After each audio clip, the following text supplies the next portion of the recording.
Dari kecil suka main bahan peledak. Ia akan meledakkan apapun, bahkan toilet di rumah.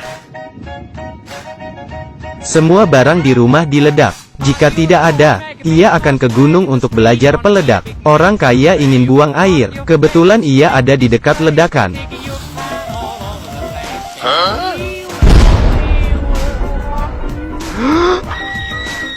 Robert anak yatim piatu. Bagi orang, ia sakit jiwa. Menurutnya, ledakan adalah seni. Waktu berlalu, Robert tumbuh dewasa. Rumah sakit jiwa banyak orang berbakat, terutama direktur. Penelitiannya mengesankan. Ada 2 foto. Sepertinya Robert berdarah hitam. Ia percaya, bukan direktur membuatnya seperti ini. Kenapa aku orang hitam? Direktur tidak peduli. Ia yakin tidak pernah salah. Demi mencegah Robert memperbanyak darah hitam, direktur lakukan operasi. Ia keluar dari rumah sakit jiwa. Robert hanya bisa bermain dengan ledakan. Ia bekerja di pabrik. Bertemu rekannya, orang Spanyol, perlahan mempengaruhinya. Bilang Spanyol selalu diperintah. Sekarang Edang memberontak, mengajak semuanya ikut ke Spanyol, menjatuhkan pemerintahan Spanyol, menolong rakyat. Mungkin ia tergerak, jadi ingin memperjuangkan. Beberapa rekan termasuk Robert, kembali ke Spanyol. Mereka berperang, sambil mencari pemberontak. Hari itu, mereka melihat pasukan, mengira tentara pemberontak, berdiri untuk menantang. Tak diduga seketika, kepalanya tertembak. Demi memenuhi keinginan, Robert dan yang lain melanjutkan perang. Ia melakukan ledakan di mana-mana. Jembatan diledakkan, dihancurkan. Robert merasa sangat puas. Setelah bom habis, mereka berpisah, meninggalkan Spanyol. Robert ke Amerika sebagai pekerja konstruksi. Para pekerjanya berani, tidak pakai pengaman. Situasi saat ini, Perang Dunia II tahap akhir.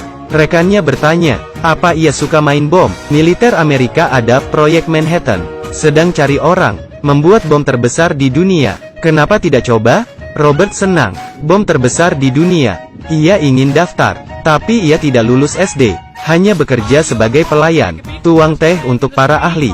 Pengembangan bom mengalami kesulitan, belum berhasil diuji. Hari ini pakar nuklir Amerika sedang berdiskusi. Robert bertanya, apa bom masih tidak meledak? Para nuklir jawab, kamu ngerti apa? Banyak program rumit, sulit untuk menyelesaikannya. Robert berkata, kenapa tidak pakai dinamit untuk dihubungkan? Ahli terkejut. Cara ini masuk akal. Dengan cara ini, orang Amerika berhasil menguji bom atom pertama di dunia. Robert juga diundang. Selanjutnya, Jepang menerima hadiah 2 bom atom. Mengakhiri 6 tahun Perang Dunia II, Robert berkontribusi. Presiden AS mengundangnya, memberi korek api favoritnya. Robert kembali ke negaranya, ingin hidup damai. Tapi bakat Robert menarik perhatian Soviet. Agen Soviet sengaja mengajaknya minum. Ia dibuat mabuk, lalu membawanya ke kapal. Robert terbangun lalu bertemu dengan pemimpin Soviet, Stalin. Stalin menginginkan bom atom. Awalnya ia menangkap Einstein dan kembali ke Uni Soviet. Setelah ditangkap, ternyata itu kakak Einstein. Salah tangkap. Perbedaannya dengan Einstein, ia keterbelakangan mental. Stalin mendengar Robert mempelajari bom atom, memintanya bantu Uni Soviet. Robert tersenyum. Hal ini, selama tidak menyentuhnya, ia akan setuju. Stalin mengadakan pesta. Robert mabuk, bilang ke Stalin, aku dulu memujamu, tak sangka kamu begitu jelek. Stalin sangat marah. Robert dikirim ke Siberia sebagai pekerja budak. Ia melihat kakak Einstein di sini. Malam itu, ia beritahu rencana kabur. Ini adalah penjara kita. Pertama, kabur ke sebelah gudang. Tapi langkah pertama, butuh waktu 3 tahun. Orang ini tidak mengerti. I go because for the feeding the food is in canteen. Robert pasrah. Malam itu, kakak Einstein membangunkannya. Kamu lagi apa? Cari barang. Barang apa? Cincin granat. Ternyata ia ambil granat. Tak sengaja buka cincin granat. Robert takut. Menyuruhnya jangan lepas. Pergi keluar untuk lempar granat. Tentara mengangkap senjata. Robert bilang granat tidak ada cincin. Tentara ke samping, membiarkan mereka melempar. Granat mendarat di mobil kotak amunisi. Meledak. Seketika mobil itu hancur meledak. Amunisi terbakar, pangkalan angkatan laut terbakar, armada Soviet tenggelam. Robert dan kakak Einstein kabur, kembali ke kampung halamannya. Waktu berlalu, Robert berusia hampir 100 tahun. Karena operasi, tidak punya istri anak. Hanya ada seekor kucing, menunggu mati. Hari itu kucingnya dibunuh. Ia bersumpah, akan balas dendam. Ia mengikat ledakan jadi satu. Rubah datang.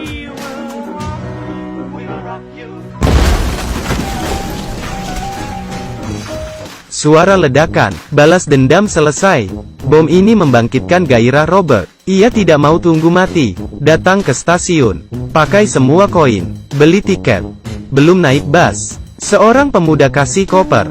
Suruh jagain. Ia ingin ke toilet. Robert bingung. Apa ini koper gratis? Ia bawa koper itu ke stasiun kereta.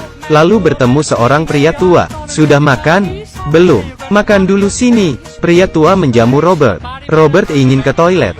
Berjalan keluar, ada pemuda masuk memukul pria tua, meminta koper. Robert dengar ada suara. Ia ingin membantu, mengambil barang, ambil kayu. Lalu, keduanya menyeret pemuda ke dalam freezer. Pria tua penasaran isi koper, membuatnya gugup. Saat dibuka, 50 juta uang tunai. Senang, tapi panik. Sampai sore hari, mereka mengecek freezer. Saat dibuka, pemuda sudah beku. Keduanya bagi 50 juta sama rata, bawa koper. Berjalan keluar, mereka bertemu dengan pemuda di tengah jalan. 50 juta dibagi 3. Datang ke suatu tempat. Pemilik rumah memelihara gajah. Robert tak menyang, bisa menunggangi gajah. Uang ini ternyata punya seorang bos mafia. Ia menyewa sebuah hotel di Bali, menyuruh bawahan ambil koper. Menemukan mereka, mengancam dengan pistol. Pemilik rumah mengeluarkan senjata. Si botak takut, menarik koper. Tak sengaja injak kotoran gajah, lalu terjatuh. Ia diinjak sampai mati. Wanita juga dapat bagian uang sebanyak ini. Mereka pergi ke Bali untuk menikmati hidup. Gajah juga dibawa. Pemandangan Bali indah. Mereka mengemudi. Tiba-tiba mobil bos mafia di sebelah. Ia terkejut, memanggil supir. Apa itu koper aku? Supir menoleh. Sepertinya iya.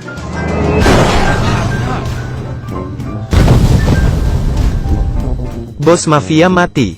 Uang itu sepenuhnya milik mereka. Robert tinggal di Bali sampai mati. Melihat kehidupan Robert, bisa dibilang legenda. Tinggal di rumah sakit jiwa, disteril, ikut pemberontakan Spanyol, keluar dari penjara, minum dengan Presiden Amerika, bilang Stalin jelek. Umur 100 tahun, dapat uang 50 juta. Film aslinya sangat lucu. Sebuah film komedi, wajib ditonton. Jika kalian suka video ini, jangan lupa klik tombol like.